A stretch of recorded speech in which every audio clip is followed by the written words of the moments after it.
8,000 करोड़। आखिरकार भारत और इजराइल ऐसा क्या बना रहे हैं जिसे कहा जा रहा है कि भारत की वायुसेना बहुत तेज रफ्तार से आगे निकल जाने वाली है और ये पाकिस्तान चाइना के लिए एक बड़ा हेडेक है जो भारत और इजराइल देने जा रहे हैं। वहीं तुर्की को लेकर अल्टीमेटम क्यों दे दिया है इजराइल ने। जियोपॉलिटिक्स में इस वक्त बहुत कुछ चल रहा है। हमेशा की तरह वर्ल्ड मिरर के इस एपिसोड में जानने को मिलेगा बहुत कुछ। आइए जानते हैं इन खबरों को विस्तार से। ये जो देश देख रहे हैं इजराइल, इस वक्त ये बड़े ही बोल्ड अंदाज में खड़ा है और ये तुर्की के लिए ना टेंशन का कारण बन रहा है। अभी क्या हुआ था, जो शर्म एल शेख समिट हुआ इजिप्ट के अंदर, यहाँ पर तुर्की ने अमेरिका के ऊपर दबाव बनाया था और दबाव बनाते हुए कहा था कि ठीक है, शर्म एल शेख में आप सभी को बुला रहे हैं, अच्छी बात है, लेकिन यहाँ पर इजराइल नहीं आना चाहिए। और ये बात मैं नहीं कह रही हूँ, इस आर्टिकल में देखिए जिसमें ये कहा जा रहा है कि अर्दोगन ने नेतन्याहू के अटेंडेंस को लेकर कहा था कि इस समिट में वो नहीं आना चाहिए और नेतन्याहू इस समिट में नहीं पहुंचे थे। अब सवाल ये है कि अर्दोगन की इतनी बातें अमेरिका सुन क्यों रहा है। उसकी भी बात करेंगे कि अर्दोगन कुछ ऐसी तैयारियां कर रहे हैं जो कि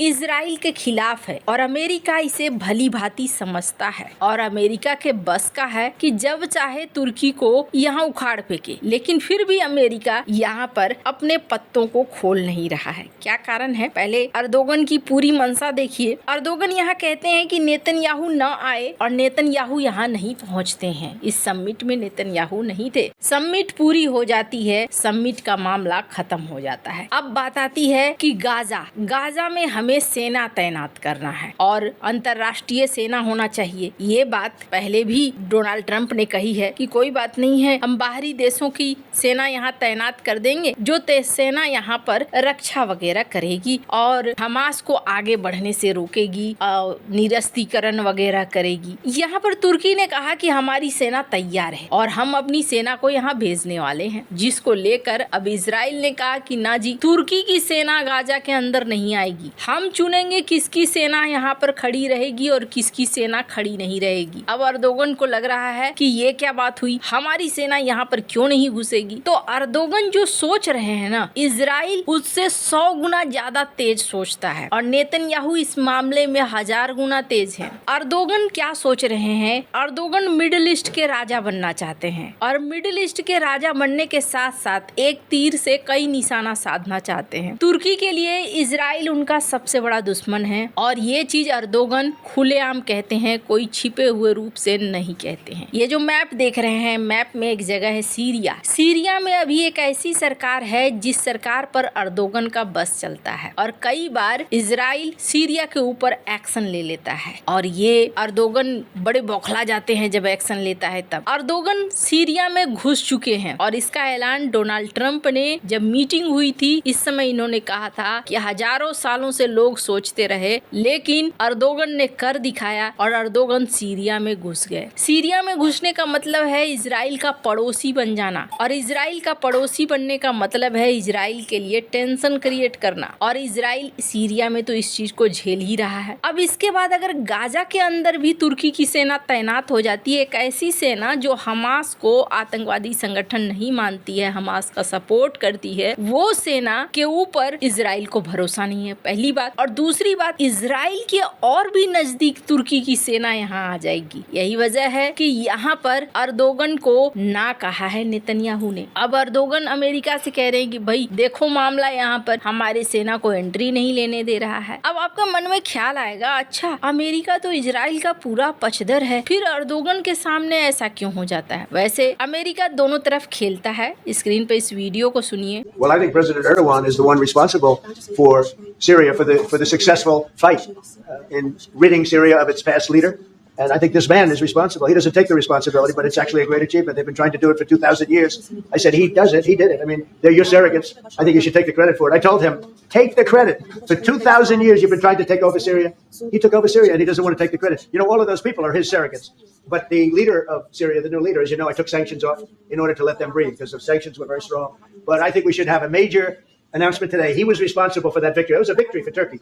because they've been fighting, as you know, for like 1,000 years. जब सीज फायर के बाद भी इजराइल ने हमला किया था तो यहाँ पर रूबियो ने जवाब दिया कि इजराइल को अपना सुरक्षा करने का अधिकार है, तो इजराइल के लिए भी हाँ कहते हैं। वहीं इनके एक अधिकारी से सवाल पूछा एक पत्रकार ने इस वीडियो में, आपने भारत के ऊपर एक्शन लिया, चाइना के ऊपर एक्शन लेने की बात कही, रूस का तेल तो तुर्की भी खरीदता है, आप तुर्की से क्यों नहीं कहते हो कुछ? तो यहाँ पर ये गोल मटोल जवाब देने लगे। Ask the Turkish government to reduce its purchases of Russian oil.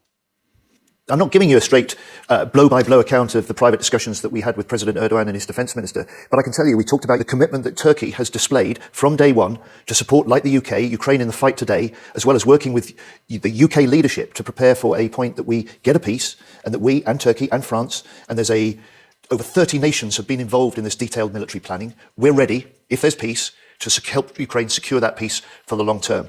No one can doubt whose side Turkey is on. जबकि सच क्या है? सच ये है चाइना सबसे ज्यादा खरीदता है, उसके बाद भारत, उसके बाद तुर्की, तुर्की का भी नाम है, लेकिन तुर्की के ऊपर एक्शन नहीं है। उल्टा ये देखने को मिल रहा है कि तुर्की के साथ अब यूके की भी डील हो रही है और इस डील में तुर्की को फाइटर जेट मिलेंगे, यूरो फाइटर, और ये चूंकि F-35 लेने के चक्कर में थे, लेकिन इजराइल के दबाव में अमेरिका ने F-35 नहीं दिया, पर अब यूके इन्हें यूरो फाइटर दे रहा है। तो अमेरिका अर्दोगन के ऊपर एक्शन क्यों नहीं लेता है? एक तो ये नाटो का मेंबर है जिसे रूस को बैलेंस करने के लिए रखा गया है। दूसरी बात, अमेरिकन ना हमेशा अपने हाथ में हर एक की काट तैयार रखते हैं, इस वजह से भी तुर्की के ऊपर बहुत कड़ा एक्शन नहीं होता है। पर तुर्की सिर्फ इजराइल की समस्या नहीं, भारत की भी समस्या है और पाकिस्तान के नेवी को बराबर ये धीरे धीरे एडवांस कर रहा है, जो भारत के लिए सबसे बड़ी समस्या है। अब इस बीच ये देखने को मिल रहा है कि कई मौकों पर इजराइल और भारत दोनों साथ आते हुए दिख रहे हैं। एक बार फिर से एक नए मौके पर साथ आए हैं और ये जो मौका है, ये मौका बहुत ही खास है। एक बेहद खास इजराइल और भारत के बीच में डील हो रही है जो है 8,000 करोड़ रुपए की। जब 1999 में कारगिल युद्ध हुआ था ना, तब भारत के लिए बड़ी समस्या हो गई। भारत को अपने फाइटर जेट ऊपर लेकर जाने थे ऊंचाई पर, और ले जाने के साथ साथ भारत को रिफ्यूलिंग की भी दिक्कत हो रही थी, बार बार शॉटी लेना पड़ रहा था। फाइटर जेट ऐसा तो नहीं है, युद्ध का समय है तो एक स्थान पर स्थिर होकर तो एक्शन नहीं ले सकता है, शॉटी लेता था और फिर ईंधन के लिए समस्या होती थी। ऐसे में उस समय एक टैंकर था जो काम आता था। भारत चाहता है कि अब उसकी लड़ाई हो सकता है हिंद महासागर में बहुत दूर दूर तक जाना पड़े। ऐसे में भारत 6